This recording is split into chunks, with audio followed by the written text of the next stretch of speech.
Hi and welcome to this FJORD Serpents tutorial. In today's episode, what we will be doing is we'll be starting our tutorial sessions by going through the turn sequence and looking at how things work within FJORD Serpents Vikings at War. The first phase of any turn starts with a phase called the WIT turn, or the WIT, which stands for Wind, Initiative and Target Dice. In the wind part of this phase, the player that is the oldest in age gets to spin the wheel.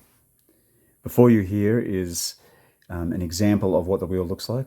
It has the Younger Futhark script there and with north, east, south, west on it. We'll have a spinning dial in the box set. Now, the oldest person gets to do this because obviously we're the most childish when it comes to wargaming. Whatever the indicated direction is the direction the wind will be going when the game starts. The second part of the WIT phase of the turn is just basic initiative, and in this part, each player chooses to roll a d6. For example, here, and for this ship, here. This is for your whole fleet, not individually per ships either. So in this instance, it's just the higher number that would win, which would be this player. On the result of a draw, you just roll again, quite simply. The player that wins initiative is now free to choose one of the following initiatives, either the ship phase or the crew phase. These become very important as the game goes along because sometimes you're going to be wanting to go first in the ship phase and sometimes you're going to be wanting to fight first. So very important decision.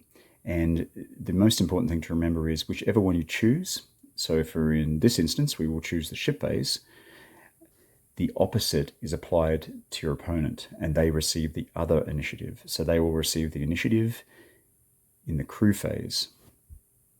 Last stage of the WIT within a phase of a turn is the target number phase. So basically with the target number phase, the person that wins initiative rolls a d6, and this determines the target number for that entire turn for all actions that are performed.